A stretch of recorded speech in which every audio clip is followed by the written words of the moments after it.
CASJE, the Consortium for Applied Studies in Jewish Education, is an active network of scholars, practitioners, funders, and evaluators working collaboratively to advance the culture and quality of research in Jewish education, thereby producing an evidence base that can be applied to the problems in this field in order to improve and advance practice. Through coordinated convenings, incubators, natural experiments, and well-calibrated approaches to research, CASJE works to address some of the most pressing issues facing Jewish education today. The CASJE initiative is supported by Avichai and the Jim Joseph Foundation, and we really thank these important institutions for all that they do, and of course for supporting our work to benefit Jewish education and the Jewish community. Today, we are focusing on a pretty major issue, that of Israel education, specifically on Israel education and Jewish peoplehood. CASJE has taken on an initiative to address 5 elements in relation to Israel education in 5 research briefs, including assessing outcomes, Hebrew language education, purposes of Israel education, the Israel educator, and today's topic, the connection of Israel education to Jewish peoplehood. Today we have a number of panelists who are going to introduce themselves in a moment, and we will go from there. So if we can start with Richard, that would be great. I'm Richie Duran, and I'm the Deputy Director of the Jewish Federation Israel Office, Jewish Federation of Chicago, Israel Office. Welcome, Richard. And Richard is one of the 3 authors of this Israel brief. Michael. I'm Michael Soberman from Toronto, Canada. I'm the National Director of Canada Israel Experience and Jewish Initiatives for the Next Generation with Jewish Federations of Canada. Welcome, Michael. Thank you both for being here. I'm going to go down how it shows up on my screen if we could talk to Akiva. Hi, everyone. I'm Akiva Weiss. I'm an Orthodox rabbi here at Rutgers University with the Jewish Learning Initiative on Campus program. I, along with my wife, are University Affiliate Chaplains, and we are the directors of the program here on campus. Okay. Sarah. Hi, everyone. Good evening here in Jerusalem. I am the Director of Leadership Development at the Jewish Agency of Israel, as well as the Director of the Machon, the Institute for Youth Leaders from Abroad. Welcome. Shana Penn. Hi, Shana Penn. I direct the Toby Foundation for Jewish Life and Culture in San Francisco, which works in the San Francisco Bay Area and in Poland primarily. Some work in Israel, and I'm a visiting scholar at the Graduate Theological Union Center for Jewish Studies in Berkeley. Thank you for being here. And Tali. My name is Tali Zalkowitz. I live in Los Angeles. I teach Jewish education at Hebrew Union College here in the Los Angeles campus. And since it's related to peoplehood, I'll add that I grew up in Vancouver, Canada. All right. Welcome. I hope everyone appreciates the variety of our panelists today and the rich experience and knowledge that they bring to the table. And please feel free throughout the conversation to post on our Facebook page, to tweet us at CASJE, CASJE2, hashtag IsraelHood. We made our own hashtag for this. And to just send messages and really be a part of this conversation and help guide it. We're going to begin with giving the opportunity to 2 of our 3 authors. Barry Chazan could not be with us today, but I'd like to give the floor to Michael and Richie to briefly share what their thinking was when they developed their brief, what they were trying to achieve, and what may have made it challenging. I'm giving you about 5 minutes. I'm going to begin. I'm speaking also on behalf of Barry, who's on an airplane at the moment. But Barry and Michael and I tried to figure out, well, I think the first thing we decided was that we didn't want to present a normative stance, a new theory of or a new definition of Jewish peoplehood. We just felt that there's a lot of jargon out there, and we wanted to find a way to find out how these 2 concepts talk to each other, how peoplehood and Israel education inform each other, enrich each other, how they interface, and from there we wanted to try and frame research questions. So that was our task. And the way we did it was in a number of areas. First of all, we looked, as I started to say, at the relevance of one to another. And then secondly, we tried to trace the roots of peoplehood from the very origins of Judaism, and right up through the Zionist movement in Europe, Ahad Ha'am, and through Mordechai Kaplan in North America, And because sometimes there's the rhetoric out there is that peoplehood is something very new. So it gets a lot of attention. It's very much out there in the public conversation, but we wanted to show that it's been there from the beginning. And the conversation got deeply enriched in 1948 with the founding of the State of Israel.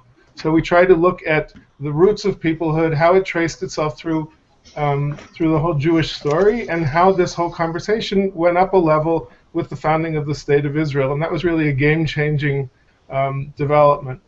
Beyond that, we looked at the very rich peoplehood literature that's emerged in the last, I would say, 10 years or so. Uneven literature, but that's framed some very important questions that we tried to distill from the literature. And then finally, we tried to frame some research questions, particularly three. One, a vision of Jewish peoplehood and how that guides Israel education. Two, how Israel education and peoplehood are anchored in space and time through the continuity of Jewish history and around the Jewish world today. And three, very specifically, in the particular context of North American Jewish life today, because Israel education and peoplehood don't function in a vacuum. And there are some very important developments on the stage in North America today. And we wanted to specifically look at, for example, with millennials, with changing affiliation models and so on, what are the globalization, what are the implications for peoplehood and for Israel education, and how they play off of one another, help one another, and so on. Michael? In terms of sort of addressing the challenges, which was part two of the question, and you know, challenges, we're using it in sort of a very positive sense of the word, because we went into this seeing it as an exciting challenge to sort of write something on a field that was relatively new. And that, I guess, was our first challenge, that we were sort of focusing on the intersection of two fields that, relatively speaking, to Jewish education could be considered new. The second challenge was that peoplehood had changed dramatically since 1948, and you know, in a relatively short period of time, it presented some interesting challenges for the work that we were doing, and writing it in the context of a world within Israel, you know, presented some of those challenges. The third, and probably I would argue greatest challenge, was we had actually had a list of 6 researchable questions that we could have asked, but we then pared it down to the 3 that Richie just spoke about because of the scope of the topic. You know, Hebrew language, the role of the educator, and evaluation were all researchable questions that would have fit nicely within this brief, but as you heard earlier, they were also subjects of briefs unto themselves. So we mentioned them, we focused on the 3 that Richie had mentioned. And finally, I think with the emergence of all of the new peoplehood literature in a new world of Israel education, we're really much writing this in what one could call sort of a new era of Jewish and Israel education with distinct challenges and opportunities. And you know, we felt at times, you know, in a very good way, like Chalutzim or pioneers, sort of, you know, foraying into a field that has changed, you know, so significantly over the last number of years, and saw the writing of this as a big challenge to begin with. And just wanted to mention, you know, that working on this project with the likes of Richie Duran and Barry Chazan, that in and of itself was a wonderful experience, and getting to exchange our ideas, we really enjoyed doing that. Well, we enjoyed benefiting from all of your hard work and your brief, so thank you both. I'm now giving an opportunity to our other panelists to pose questions based on your roles, where you're coming from, to our authors of the brief. I have a question. Any first takers? Shana, go ahead. I'll go first. I really appreciated the paper a lot, and I thought that you laid out a lot of the different definitions of peoplehood very well. What I'd like to know is, how do you define Israel education, and the new, and this, what you call a new era of Israel education, and what's the narrative that we're talking about here, if there is one, or narratives? I would start sort of by answering the question in the following way. I mean, I think that if you take a look at what's been happening in the field, certainly the last 5 to 7 years, there have been a number of different organizations in Israel and in North America who have really focused on the new field of Israel education. Until then, one could argue that perhaps it wasn't a field unto itself, but rather sort of a subset or a subfield of Jewish education, and one that in many circles hadn't changed dramatically over the past several decades. So, you know, with the emergence of things like the iCenter and Macomb and other organizations focused at Israel education, it's really sort of, you know, I think stemming a lot from this notion that over the recent past, Israel advocacy has almost, and these are my own words, sort of hijacked the Israel education agenda. And many of our young people are learning about Israel education supposedly through CNN or Fox News or Facebook, really focusing on the conflict and on advocacy. And I guess the emergence of this field of Israel education was to take a much more systems and a holistic approach, that Israel education is not sort of a block of time that happens, you know, during a day at school or a day at summer camp, but rather it's a much more holistic approach that really incorporates so many different factors. I really appreciate that clarification. Thank you. Any of our other panelists have a question? I suppose I would like to know if you, you know, could do. I'm sorry to put you on the spot, and it's a tough question, but just to nurture the conversation here a bit further, what's the definition then of in response to that of peoplehood? Because peoplehood wasn't put in the title as peoplehood education; it was put in more as more of a vacuous term, peoplehood. And I'd be interested to hear what, if you put a slew of definitions out there for us. What are your favorites or favorite? Were you able to hear the question, Richie, Michael? I heard it very broken. Maybe if you want to repeat what you think. I heard the question for the audience. Go ahead. I think because we just heard about how Israel education has been revamped and changed in recent years, and so the question is, Jewish peoplehood was you know, very different 10, 20 years ago, and obviously throughout the history, as you had explained. So how do we take that into account? Sarah, is that?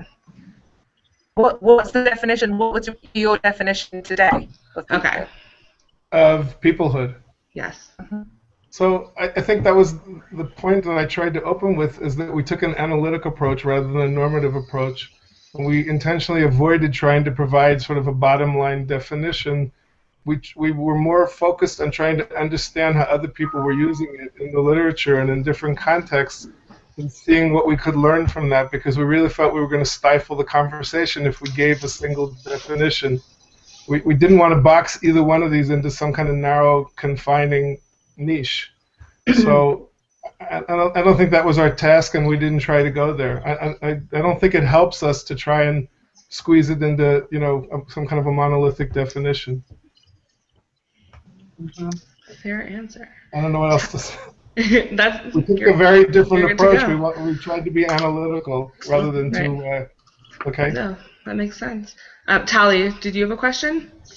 Sure, but I didn't know if Sarah wanted to follow up.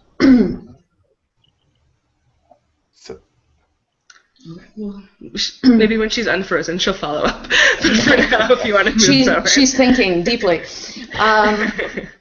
Okay, I'll jump in with something actually sort of much more specific. These were big questions.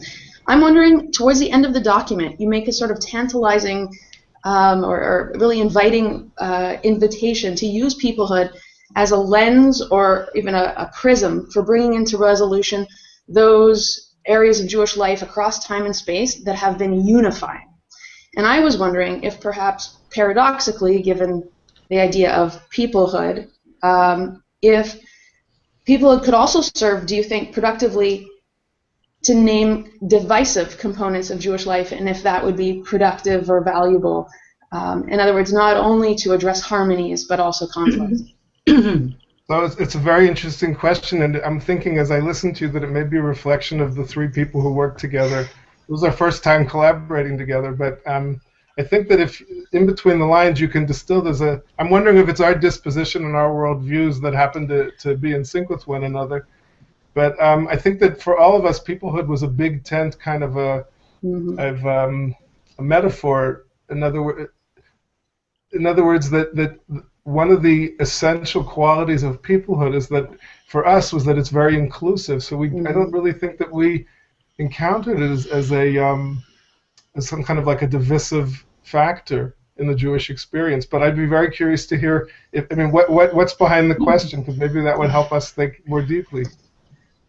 Well, what's behind the question for me is wondering if, the peoplehood is a problematic idea, especially today in our postmodern, post-essentialist context in 21st century life, and grappling with it may not be nefarious or problematic. It may be actually the work of this era, and bringing those things into light through the lens of peoplehood. I was wondering, I was thinking, because I really appreciate the idea of using it as a lens to look at harmonizing and unifying elements, and wondering if it would be equally productive and worthwhile for us as leaders, scholars, to invite also the pressure points of Jewish life and to open up conversation through those avenues. So I think that one of the things that we found in the literature, first of all, is that when you try and to understand Jewish life through the lens of peoplehood, you come up against some of the very same issues that we encounter in so many other contexts: questions of boundaries, questions of normative versus descriptive, questions of anchors of identity in a postmodern period. So peoplehood doesn't in any way kind of, it's not like a shortcut to get around all the problems and all the challenges that we face in building a very vibrant Jewish life and sustaining Jewish continuity. It has to deal with those challenges as well. But we felt that at its essence, it's very inclusive. One of the ways that peoplehood and Israel education speak to one another, for example, is that when Jews from one place in the world encounter Jews in Israel, or for that matter, other places in the world, there's a built-in peoplehood component to that, right? In other words, you just by virtue of meeting, whether it's virtually over the internet or it's a mifgash on the Taglit trip, or whatever the context is, a pen pal program in your partnership between an Israeli community and someplace out in the Jewish world, there's an experience of peoplehood. It could be so we just felt that it allows all different kinds of people in, all different kinds of Jewish identities, Jewish affiliations, Jewish worldviews, and so on. There's room in the tent for everybody. And we didn't really feel. I had actually agreed very much with what Sarah wrote in the curricular piece about the fact that it lends itself beautifully to the younger people. Sarah wrote that she didn't see a problem, that it wouldn't necessarily be so challenging for people from younger generations to connect to this. It could be a very inviting kind of bridge, and I think we agreed. And I would just like to add, if I can, really from a practitioner standpoint, as someone who works predominantly in the area of Israel Experience, Birthright Israel, and other programs, bringing people to Israel for the first time that really don't have a strong connection, I would sort of almost argue that the more you know and the more ensconced in Jewish life you become, the more challenges you have with this notion of peoplehood. For those sort of coming in their first foray, it is a fabulous tool to connect with them, what's happening over there, the people and the places, and what's happening in their own communities. And it serves as a very nice bridge and a topic that is, easy for them to digest. And there's been very little pushback when they're introduced to this notion of Jewish peoplehood, extended beyond the boundaries of their own community and not, remaining only in Israel. So on the flip side, it's been very, it hasn't been very controversial or contentious in those demographics. Interesting. Thank you.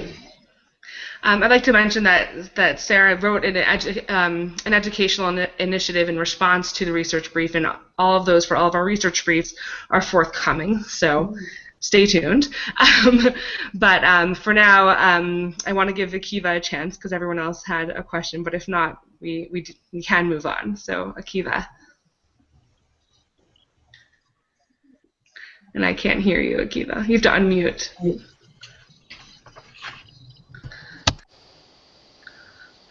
Okay. A chance to ask a question, right? Yes, go ahead. Okay, sorry about that. That's okay. I was actually just curious as to what role, if any, Birthright has played in really bringing this issue to the fore.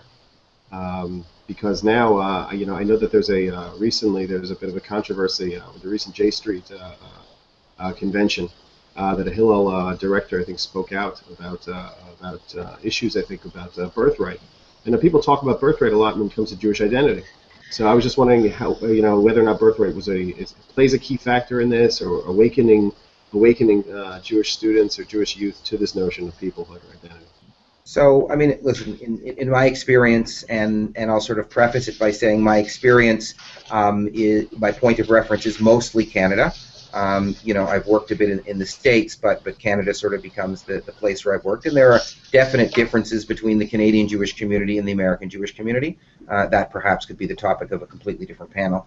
But I think that the whole notion of birthright and, criticisms aside, it has, I would argue, been the single most powerful tool the community has had to take people who may not be connected to the community in the most meaningful way, or in the same way perhaps as their parents or grandparents, and to introduce them to this whole notion of Jewish identity and Jewish peoplehood and being a part of a community, and we do that through the Birthright Israel experience. And I think that, again, people coming at it with no preconceived notions, people sort of coming at it from, I really have been on the periphery of Jewish life and this is my first foray into it. I think one of the strongest arguments we have collectively to entice them to become more involved and to become part of their community when they come home is this whole notion of belonging and this whole notion of peoplehood and its connection to Israel and the education they receive there and upon the return. All right, thank you. Shane, I actually wanted to call on you because I feel like you may have something to add. Go ahead. Thank you. Yes, I think I think Birthright is a wonderful opportunity for young adults who have no experience, not only of peoplehood, but very little experience of Israel, to go and to really get it in a kind of double whammy of what a sense of belonging is, what part of our identities are shaped by, and where we belong. The belonging is very important. The sense of entering a global community that's more tangible, of being a part of a conversation. And to me, so much of peoplehood revolves around entering a Jewish conversation that's been going on forever, and that deals with these tensions between individual and collective identities, tensions since in the last 70 years between what is Jewish, what is Israeli. These are very positive opportunities, and I see them being realized through Birthright. And I'm very excited to report that the Toby Foundation and our sister foundation, CRED, are working with Birthright right now to work on an extension to Poland, so that next summer students from the San Francisco Bay Area will go to Israel, and then for a few days to Poland. The Birthright directors are in Poland right now on our heritage tour. And what we found is, because and I'll say this really quickly because I'm sure you want to go on to other people, but the Toby Foundation's entrance into peoplehood was through working in Poland and working in the area of revitalization of Jewish life and culture in a post-Holocaust, post-communist setting. And there you had Jews of multiple generations who were so willing to belong, who get peoplehood because they were re-entering the the global Jewish community and rebuilding Jewish life. And so there are ways in which there's a Birthright Poland and a Birthright Israel, where lessons about legacy, a greater purpose in life, where we come from, which is also important for young adults, are beginning to have an even more complex conversation between North America, Poland, Eastern Europe, and Israel. Okay. Thank you. Thank you all. We may or may not come back to this topic, but I would like to move forward with our next question, which is being posed to Sarah and Akiva. Are Jewish peoplehood and Israel education complementary values or commitments? Do the two not often compete and or conflict depending on the resources available? How do you balance and or complement these two goals and values? And whoever wants to jump on it first. I'm just scared that I'm going to get cut off again, so okay, I'm go for it. excuse me if I'm repeating something because I came in and out. So as an educator, I'm actually interested in exploring the tensions between the two. I think they are potentially more generative. I think that there are one obvious tension, which is the normative assumptions driving the Israel education and peoplehood agenda. One is very centralized. Israel education points to a clear center of the Jewish people and makes some statement around what the legitimacy is about Jews living in other areas of the world. To me, the pedagogical implication of that is quite serious, because what you have is, as an educator, you have to negotiate a negative power relationship, where if you're an Israeli and you're a part of the conversation, you are therefore more privileged, as it were. And if you're out of the conversation, by definition, around the globe, based on the some of the normative assumptions around Israel education, then you have you're coming to it in some sense disenfranchised, and to me that negative power exchange can sometimes be kind of set up a disequilibrium in the engagement of ideas. That's my first piece. Right. Thank you, Sarah. Akiva. Were you able to hear me? Yes. Almost entirely. Speaking slowly for you is very helpful. Okay. Thank you. Akiva. I think that they are. I would like to believe that they're complementary. What I think that happens is often Israel education. Oftentimes, I think when people talk about Israel education, it's about the state of Israel. And not the place of Eretz Yisrael in the identity of the Jewish people. And I feel that that's sometimes what ends up happening is when people talk Israel education, immediately it becomes, you ask whether or not there's a conflict, I will say it becomes conflicted with politics. Mm-hmm. And I think that that's something that that people tend to focus on, as opposed to where has Eretz Yisrael as really the homeland of the Jewish people been for thousands of years. Where does that play a role? And I don't know how much Israel education focuses on that versus really focusing on mid to late 1800s onward with the birth of the state of Israel. So in that respect, I mean, I think that they really are complementary. But when it's taken, when I think you take an approach that Israel is really just modern day Israel that began in 1948 or a little bit before. That's when things begin. It seems that it's seen the political reality as opposed to a national, peoplehood ideological identity. And are you arguing that these should remain separate in Israel education, or at some point they should be fused together? No, I believe that they absolutely should be together. They should be seen as the same narrative, really. And I think it's a shame that it's only Israel nowadays for so many people. Is only seen in a modern context and not seen in a more historical context. I mean, Jewish people have been around for thousands of years. So 100 years in the lifespan of our nation is really something very small. Right. And Israel's played a much larger role. You're talking about hundreds, thousands of years. Okay, thank you. Before I move on to the next question, I want to remind everyone that we're trying to integrate as many questions that we're receiving through Twitter and the Facebook page and our website, so keep on sending them in, #Israelhood. The next question is for Tali and Shana. What, if any, research has informed your thought process or practice in regard to Israel education and or peoplehood? We'll start with Tali and then go to Shana. Sure. So as I was thinking about it, I think I was able to clarify two broad categories or genres of literature that I look to. One is comes from the Jewish world, and I try to keep up on the qualitative and quantitative research in the social sciences that are from, say, Steve Cohen and Ari Kelman, Lisa Grant, of course, Barry Chazan, looking at less academic but interesting ideas from Robbie Greengrass, for example, the ideas of wrestling and hugging, and in particular Shaul Kellner's ethnography Tours That Bind, which addressed birthright. And from those, I sort of get a sense of the empirical story of what's happening on the ground within the Jewish world.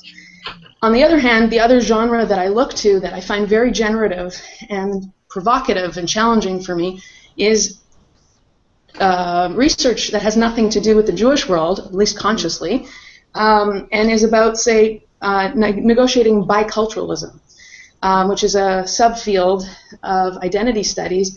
They don't call it multiculturalism because that's, of course, something else, but when they say biculturalism, they mean at least managing two competing identities. And this field is about cultural frame switching. It's about opposing versus compatible cultural identities. And I think there's all sorts of really important things happening in the general secular fields of social sciences that have a lot to comment on and say about Jews who also happen to be humans. So I look at all sorts of sub-communities in the world who are struggling with similar challenges that we are.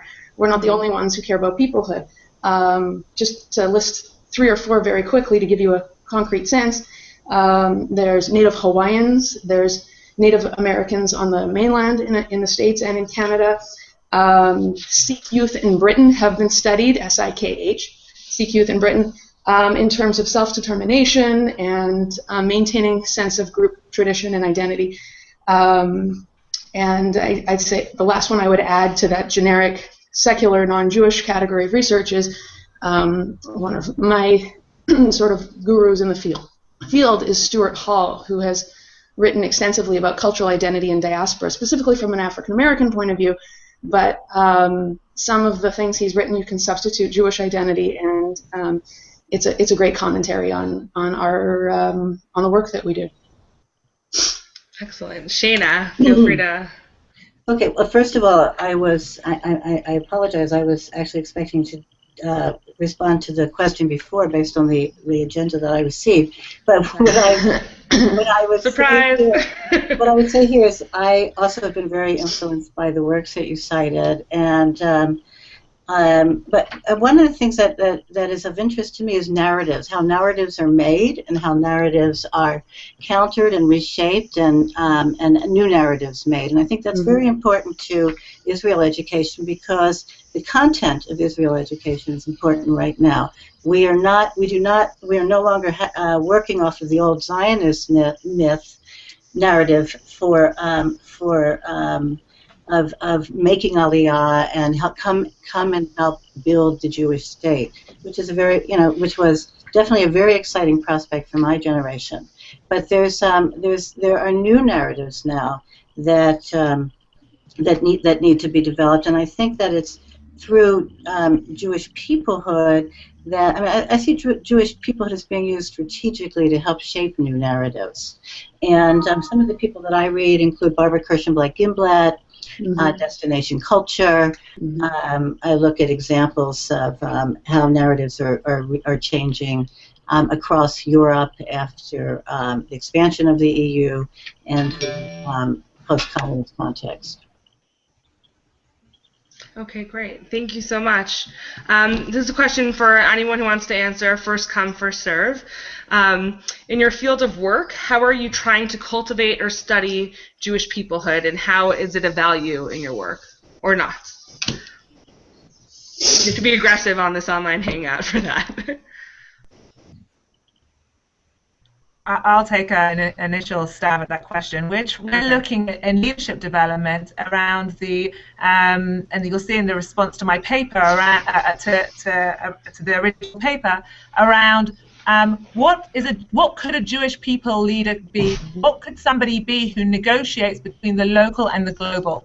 That understands cultural diversity, that is able to engage empathy among other people, that understands the value of their local habitat, but also understands what the synergistic opportunities are if they apply their local awareness to the global world. In that sense, the literature, I suppose, that I'm very involved in at the moment is the local global theoretical world. And I think some of this work that we need to deal with as the Jewish Agency for Israel is the question of centralization, decentralization, and that clearly has implications to the way that we see shlichim, emissaries, the way that we relate to local communities. Some of that work on a strategic level has been done a lot by Macom in the way that they've built local capacity for Israel education endeavors.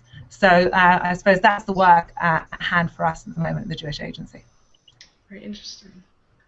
Can I add something? I think one of the peoplehood values that is influencing our work, and especially when we think about Israel education, is pluralism and diversity, and in breaking down the notion of there being of peoplehood being Israel-centered or Israel-centric. That peoplehood is now about locations of Jewish life worldwide, and that even from the perspective of young Israelis, that is a positive.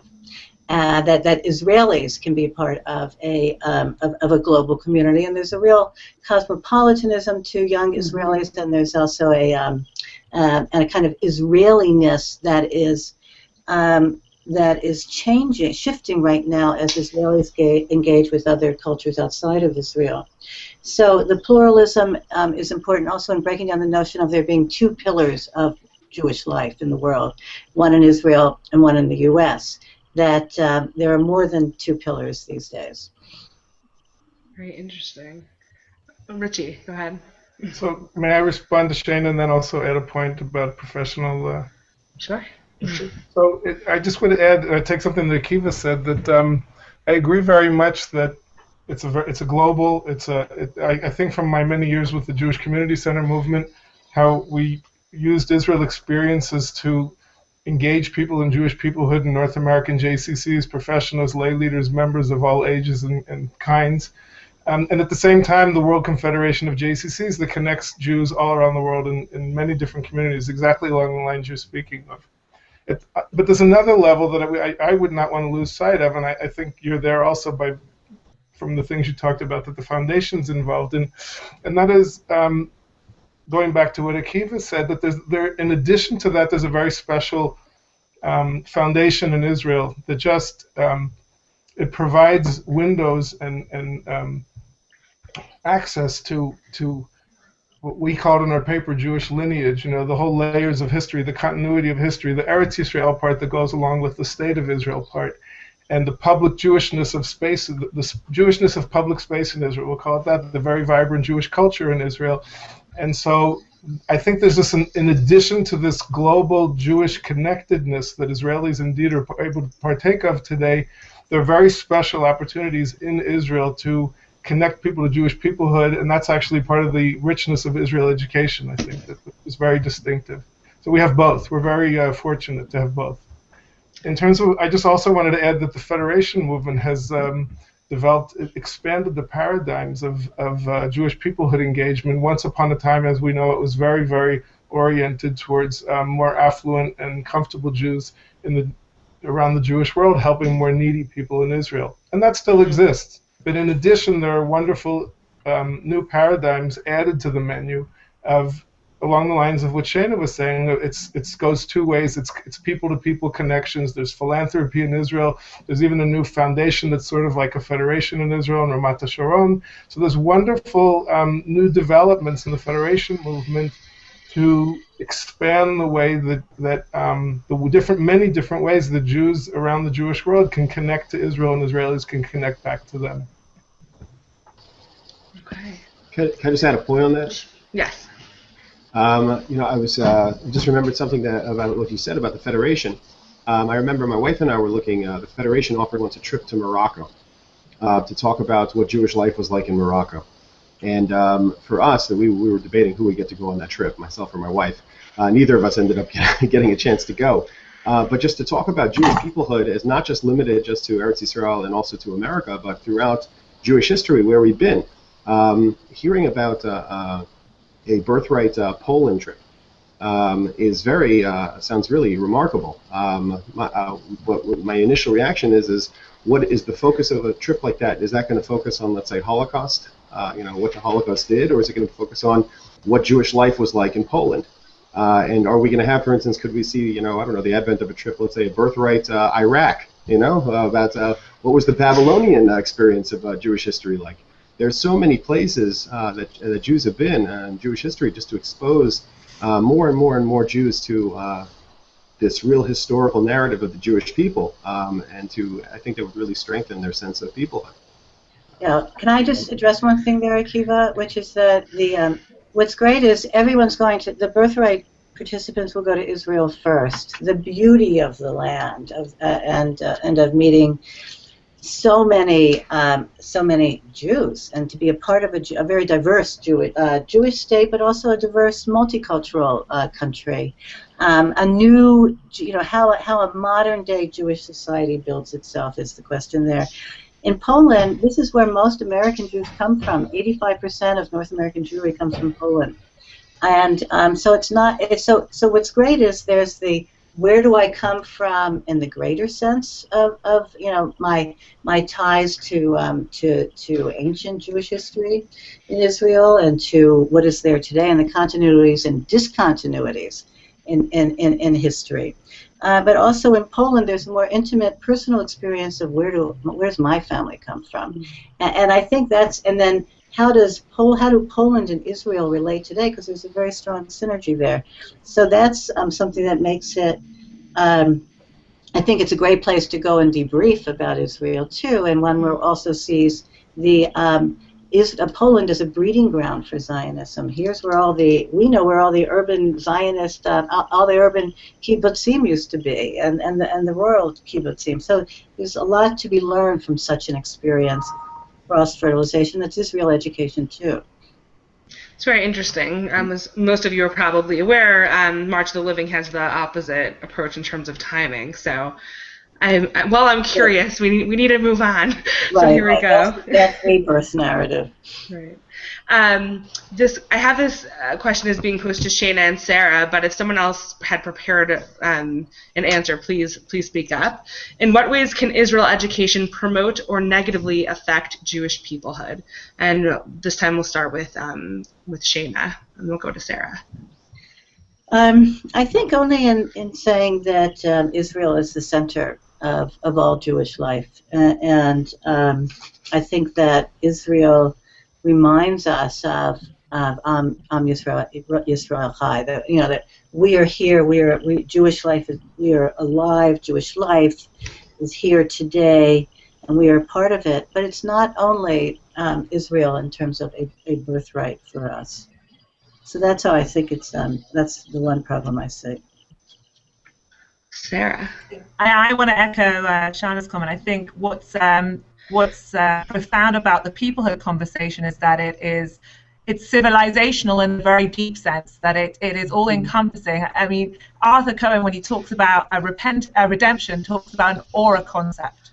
I think the peoplehood concept is like an aura concept, and it has the agility to keep up with the dynamic flow of Jewish life and its diversity. And I wouldn't want it to be what happens generally is you talk about peoplehood and you end up talking about Israel. It becomes reductionist. We kind of fall into that trap because of the pitfall of an aura concept is that it isn't really tangible. And we could lose something from that kind of redemptive quality of peoplehood when we focus only on Israel. I think one of the ways to do that is to move away from a concentric circle approach to Israel, where Israel's at the center, towards a nodal understanding of Jewish peoplehood, where Israel becomes a primary node, as it were, of intersecting pieces of Jewish history, culture, and people, but we kind of avoid the primacy or the centralization thrust of that, so to allow for the full diversity of the Jewish people to be heard and felt. Excellent. I'd like to insert a question that's sort of related to this question about, I believe Shana brought up shlichim and the sort of the tool, not to say that people are just educational tools, but that shlichim are sent to around the world, to camps, to communities, to sort of help build knowledge and an affinity towards Israel and this land and state of Israel, but also to sort of, I think, encourage a peoplehood, a global peoplehood. And before sharing sort of things that I've learned on the ground, I'm curious to hear what you think about those sorts of programs, any sort of the pros and the cons, the challenges of bringing in shlichim. And anyone can answer. Michael, you're on the screen. Sure, so. Sure. I think that it raises a really interesting point, and there's sort of the model of what the role of shlichim used to be, and they were coming very much as emissaries representing the state of Israel, with the hope of providing additional education to Jews living outside of Israel. And I think as we move into this realm of the relationship being more characterized by a partnership, this whole notion of mifgash and this whole notion of emissaries needs to at some point take on a much more multilateral approach. And the value, I would argue, of shlichim or shinshinim or Israelis who are serving outside of Israel in terms of what they're able to learn from being immersed in that environment and how it impacts their Jewish identity once they return to Israel, I think is incredibly valuable. And I think the best example of this is when Birthright Israel began, and it was determined that having a mifgash, an encounter with their Israeli peers, was essential. And the most logical group of their peers were all serving in the IDF.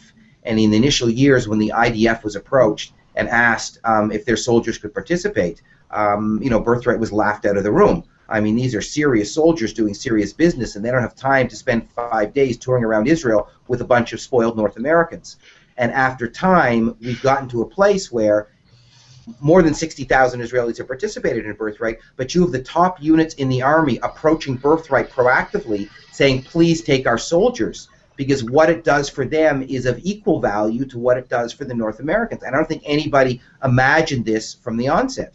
And in fact, during a fundraiser we had once, a high-ranking officer in the IDF said to the crowd that we send our soldiers on Birthright, and they come back as better Jews, people who are more aware of this notion of peoplehood. So I think we really have to look at this street not as a one-way street, but as a two-way street or a multi-lane highway, where that exchange, is on a completely different plateau than it was, a decade or two ago. Just to speak to the mutuality, I'm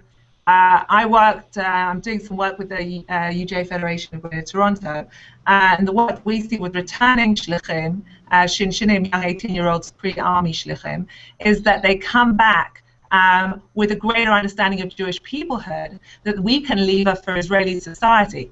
We're finding that fascinating in their leadership potential because they have what Tali described as a bicultural awareness. They're able to negotiate different notions of reality and belonging, and that's very powerful for Israelis who really live in a kind of isolated national sense of self within kind of very constrained boundaries of Israel. There may also be another kind of shlichim developing today. I heard Sharansky speak in Palo Alto last year, and the Palo Alto JCC has a very strong Israeli membership, and they have an Israeli cultural committee. And Sharansky was saying that he really wanted to empower Israelis living in the diaspora to be spokespersons for Israel, and I mean not in terms of advocacy, but really in explaining the experience, the Israeli experience, and also the experience of immigrating and adapting to life in the U.S. And that one shouldn't hide or be ashamed of the fact that one left Israel, but that one should really bring Israel into their local American communities. It's interesting, in spite of the advertising campaign that took place a number of years ago to try to encourage Israelis to make Aliyah again, I guess we'll call it. Right. Interesting. Okay, this is a question that was posted on our homepage on our website, which everyone could keep doing in case you forgot. Chat, tweet, Facebook, email. Here's the question. Can you speak to the relationship or tension between educating for peoplehood consciousness within a world made up of increasingly of multiple identities? How do we educate in a non-essentialist way? This was somewhat raised before, but if anyone would like to tackle it. Tali, you look like you would like to tackle it. Richard had his hand up too, so either way. Okay. Tali, then Richard. How about that? Is that okay? I'll jump in. I'll try to be really brief. Perfect. First of all, I think one of the first questions is to ask what is the initial valence or attitude towards the notion of multiple identities? Because before you get to the non-essentialist question, I think the conclusion or the assessment that one has about the idea that multiple identities exists is going to determine sort of the direction of the conversation and the whole, to use Shayna's language, the kind of narrative that's going to ensue.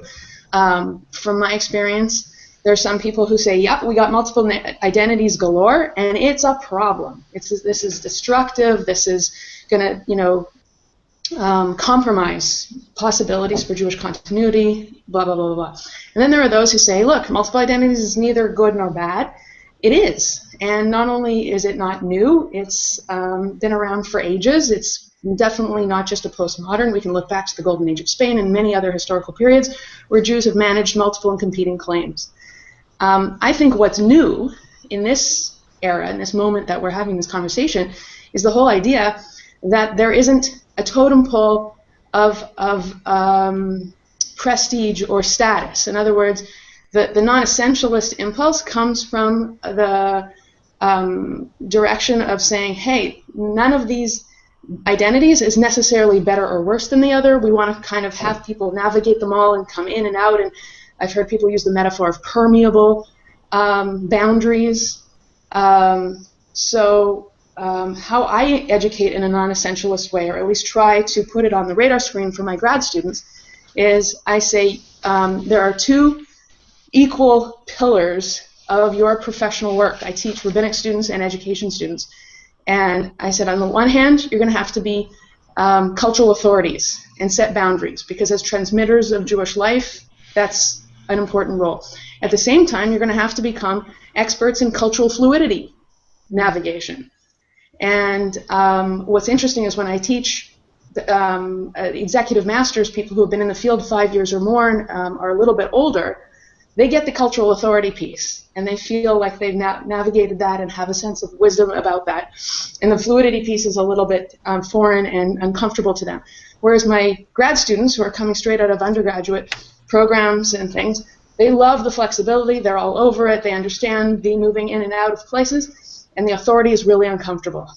Stepping into those shoes of saying, hey, I set boundaries and I'm a gatekeeper is not comfortable. So that's very interesting. Richard, if you also maybe want to address the trend with the older generation and the upcoming generation.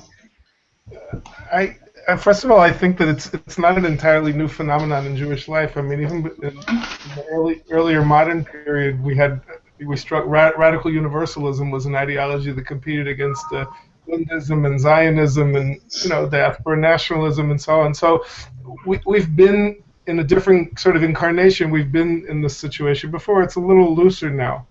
I don't have a whole lot to add to what Tali said. The only point I agree with everything you said. The only thing I would add is that I think it's a competitive marketplace. I think we have to be we shouldn't be bashful about asking tough questions and trying to help people.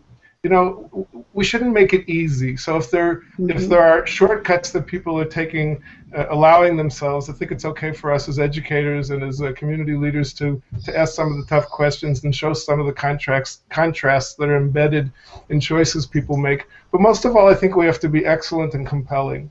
And if we run wonderful programs in the community, and the rabbis do wonderful work, and the Israel educators do great work, and the camp directors do great work, and Hillel and so on, if we're great and we do wonderful things and we'll help people find the Jewish life, and connecting to Jewish peoplehood can be very meaningful and beautiful and deep, I think that's our work, and then people will make their own choices. It doesn't have to be a zero-sum game of being Jewish and nothing else. We all have multiple identities. We just need to be excellent.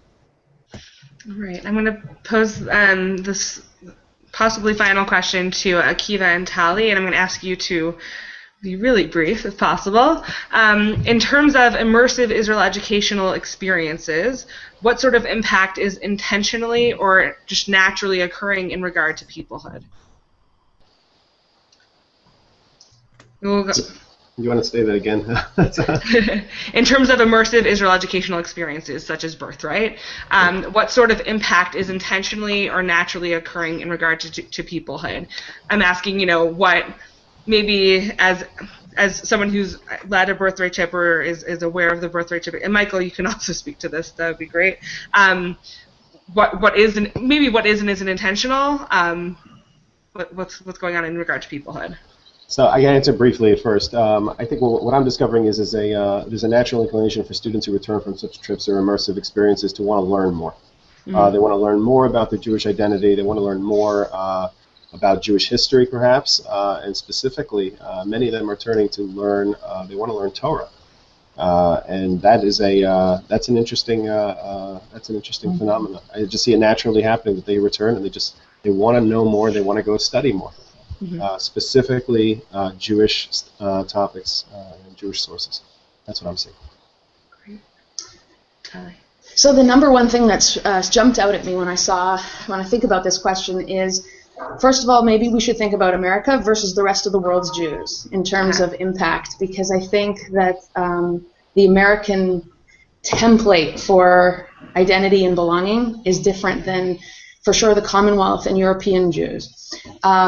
And I'll give you an example. Shaul Kellner's book, Tours That Bind, had as one of his sort of controversial or paradoxical theses that the birthright actually strengthens American Jewish identity. That is, when you take American Jews, to Israel, they come back as more connected to American Judaism and American Jewish life. And so it isn't about building necessarily a global Jewish peoplehood or an attachment to Israel per se.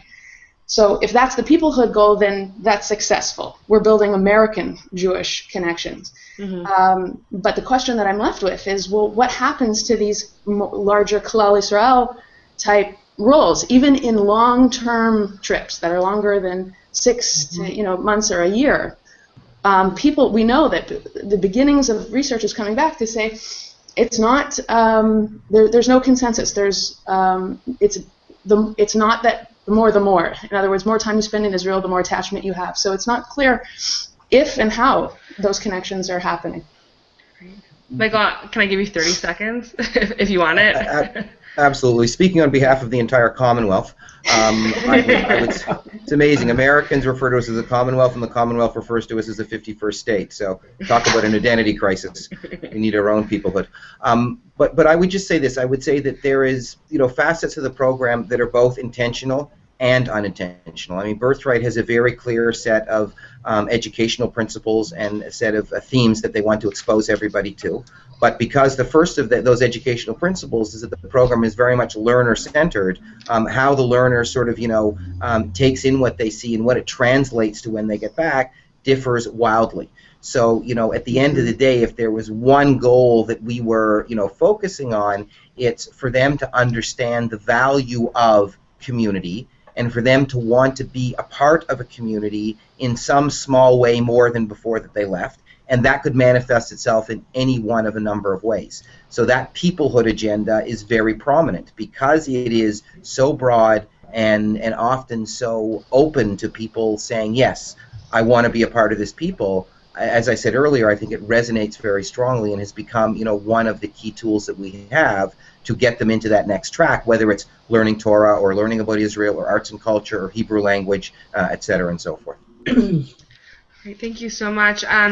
We're closing up here. I want to thank all of our panelists for really taking the time out of their diverse yet probably equally busy schedules to be here today.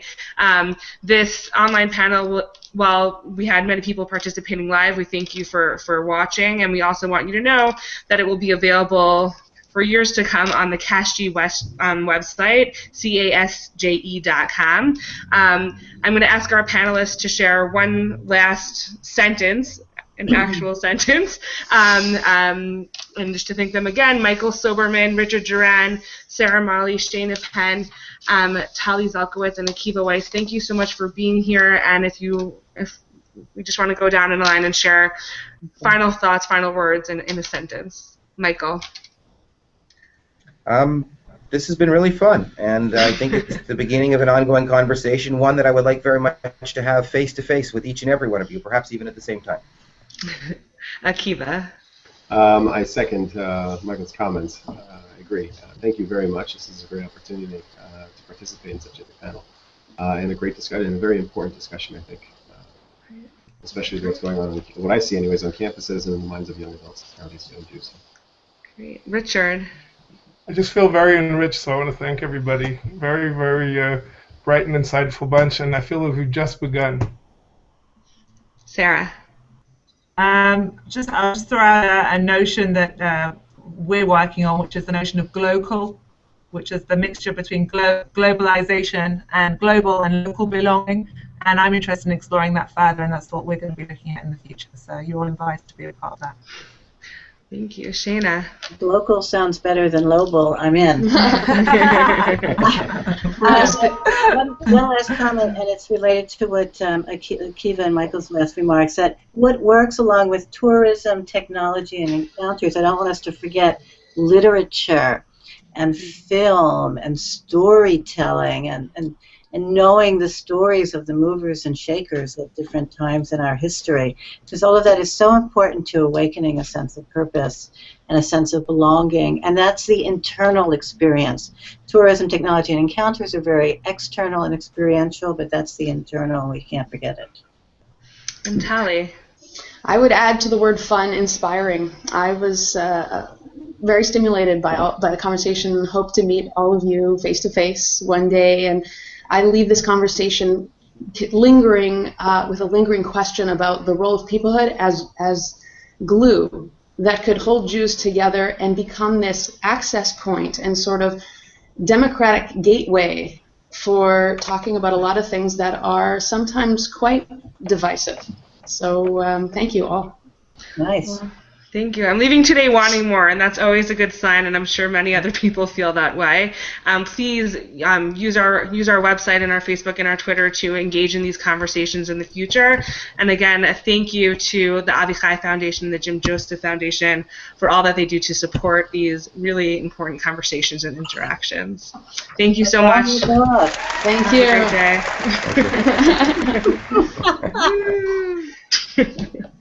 Bye. Bye. Bye, everyone. Bye, everyone. Great to meet you. Take care. Good day, good night, Laila Tov. Right. If there is one, or narratives. I would start sort of by answering the question in the following way. I mean, I think that if you take a look at what's been happening in the field, certainly the last 5 to 7 years, there have been a number of different organizations in Israel and in North America who have really focused on the new field of Israel education. Until then, one could argue that perhaps it wasn't a field unto itself, but rather sort of a subset or a subfield of Jewish education, and one that in many circles hadn't changed dramatically over the past several decades. So, with the emergence of things like the I Center and Macomb and other organizations focused at Israel education, it's really sort of, I think stemming a lot from this notion that over the recent past, Israel advocacy has almost, and these are my own words, sort of hijacked the Israel education agenda. And many of our young people are learning about Israel education supposedly through CNN or Fox News or Facebook, really focusing on the conflict and on advocacy. And I guess the emergence of this field of Israel education was to take a much more systems and a holistic approach, that Israel education is not sort of a block of time that happens during a day at school or a day at summer camp, but rather it's a much more holistic approach that really incorporates so many different factors. I really appreciate that clarification. Thank you. Any of our other panelists have a question? I suppose I would like to know if you, could do. I'm sorry to put you on the spot, and it's a tough question, but just to nurture the conversation here a bit further, what's the definition then of in response to that of peoplehood? Because peoplehood wasn't put in the title as peoplehood education; it was put in more as more of a vacuous term, peoplehood. And I'd be interested to hear what, if you put a slew of definitions out there for us. What are your favorites or favorite? Were you able to hear the question, Richie and Michael? I heard it very broken. Maybe if you want to repeat what you think. I heard definitely. We looked, as I started to say, at the relevance of one to another, and then secondly, we tried to trace the roots of peoplehood from the very origins of Judaism, and right up through the Zionist movement in Europe, Ahad Ha'am, and through Mordechai Kaplan in North America. And because sometimes there's the rhetoric out there is that peoplehood is something very new. So it gets a lot of attention. It's very much out there in the public conversation, but we wanted to show that it's been there from the beginning. And the conversation got deeply enriched in 1948 with the founding of the State of Israel. So we tried to look at the roots of peoplehood, how it traced itself through the whole Jewish story, and how this whole conversation went up a level with the founding of the State of Israel. And that was really a game-changing development. Beyond that, we looked at the very rich peoplehood literature that's emerged in the last, I would say, 10 years or so. Uneven literature, but that's framed some very important questions that we tried to distill from the literature. And then finally, we tried to frame some research questions, particularly three. One, a vision of Jewish peoplehood and how that guides Israel education. Two, how Israel education and peoplehood are anchored in space and time through the continuity of Jewish history and around the Jewish world today. And three, very specifically, in the particular context of North American Jewish life today, because Israel education and peoplehood don't function in a vacuum, and there are some very important developments on the stage in North America today, and we wanted to specifically look at, for example, with millennials, with changing affiliation models and so on, what are the globalization? What are the implications for peoplehood and for Israel education, and how they play off of one another, help one another, and so on. Michael? In terms of sort of addressing the challenges, which was part two of the question, and you know, challenges, we're using it in sort of a very positive sense of the word, because we went into this seeing it as an exciting challenge to sort of write something on a field that was relatively new, and that, I guess, was our first challenge, that we were sort of focusing on the intersection of two fields that, relatively speaking, to Jewish education. I am the Director of Leadership Development at the Jewish Agency of Israel, as well as the Director of the Machon, the Institute for Youth Leaders from Abroad. Welcome. Shana Penn. Hi, Shana Penn. I direct the Toby Foundation for Jewish Life and Culture in San Francisco, which works in the San Francisco Bay Area and in Poland primarily. Some work in Israel, and I'm a visiting scholar at the Graduate Theological Union Center for Jewish Studies in Berkeley. Thank you for being here. And Tali. My name is Tali Zalkowitz. I live in Los Angeles. I teach Jewish education at Hebrew Union College here in the Los Angeles campus. And since it's related to peoplehood, I'll add that I grew up in Vancouver, Canada. All right. Welcome. I hope everyone appreciates the variety of our panelists today and the rich experience and knowledge that they bring to the table. And please feel free throughout the conversation to post on our Facebook page, to tweet us, at CASJE, CASJE2, hashtag Israelhood. We made our own hashtag for this. And to just send messages and really be a part of this conversation and help guide it. We're going to begin with giving the opportunity to two of our three authors. Barry Chazan could not be with us today. But I'd like to give the floor to Michael and Richie to briefly share what their thinking was when they developed their brief, what they were trying to achieve, and what may have made it challenging. I'm giving you about 5 minutes. I'm going to begin. I'm speaking also on behalf of Barry, who's on an airplane at the moment. But Barry and Michael and I tried to figure out. Well, I think the first thing we decided was that we didn't want to present a normative stance, a new theory of or a new definition of Jewish peoplehood.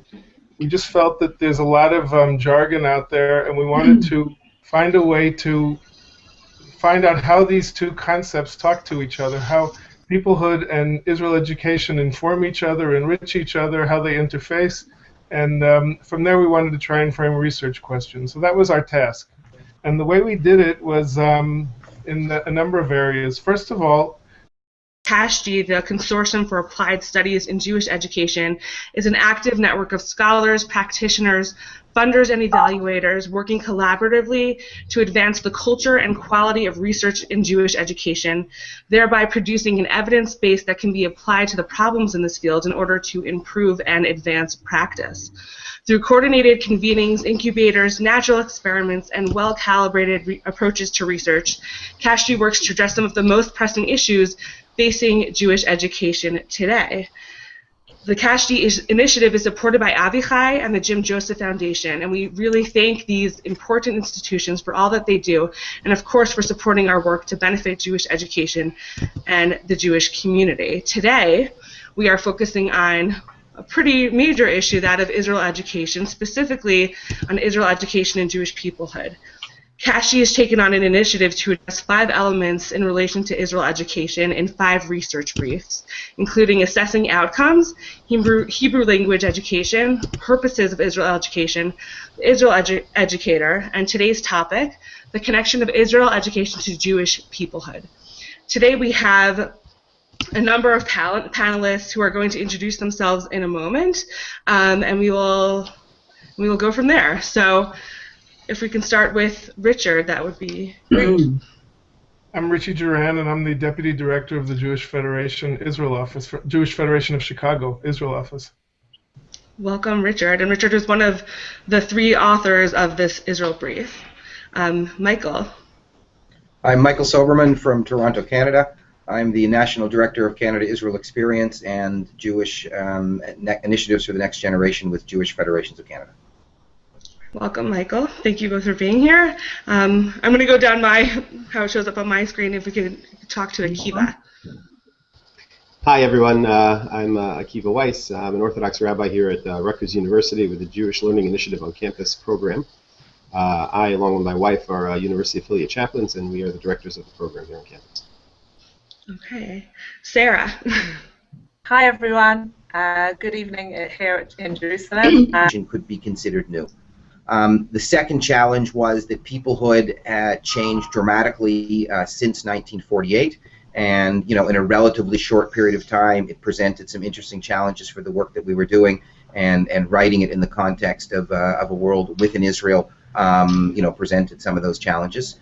The third, and probably I would argue greatest challenge, was we had actually had a list of 6 researchable questions that we could have asked. But we then pared it down to the 3 that Richie just spoke about because of the scope of the topic. Hebrew language, the role of the educator, and evaluation were all researchable questions that would have fit nicely within this brief. But as you heard earlier, they were also subjects of briefs unto themselves. So we mentioned them. We focused on the 3 that Richie had mentioned. And finally, I think with the emergence of all of the new peoplehood literature in a new world of Israel education, we're really much writing this in what one could call sort of a new era of Jewish and Israel education with distinct challenges and opportunities. And we felt at times, in a very good way, like Chalutzim or pioneers, sort of, foraying into a field that has changed, so significantly over the last number of years, and saw the writing of this as a big challenge to begin with. And just wanted to mention, that working on this project with the likes of Richie Duran and Barry Kazan, that in and of itself was a wonderful experience, and getting to exchange our ideas, we really enjoyed doing that. Well, we enjoyed benefiting from all of your hard work and your brief, so thank you both. I'm now giving an opportunity to our other panelists to pose questions based on your roles, where you're coming from, to our authors of the brief. I have a question. Any first takers? Shana, go ahead. I'll go first. I really appreciated the paper a lot, and I thought that you laid out a lot of the different definitions of peoplehood very well. What I'd like to know is, how do you define Israel education, and the new, and this, what you call a new era of Israel education, and what's the narrative that we're talking about here?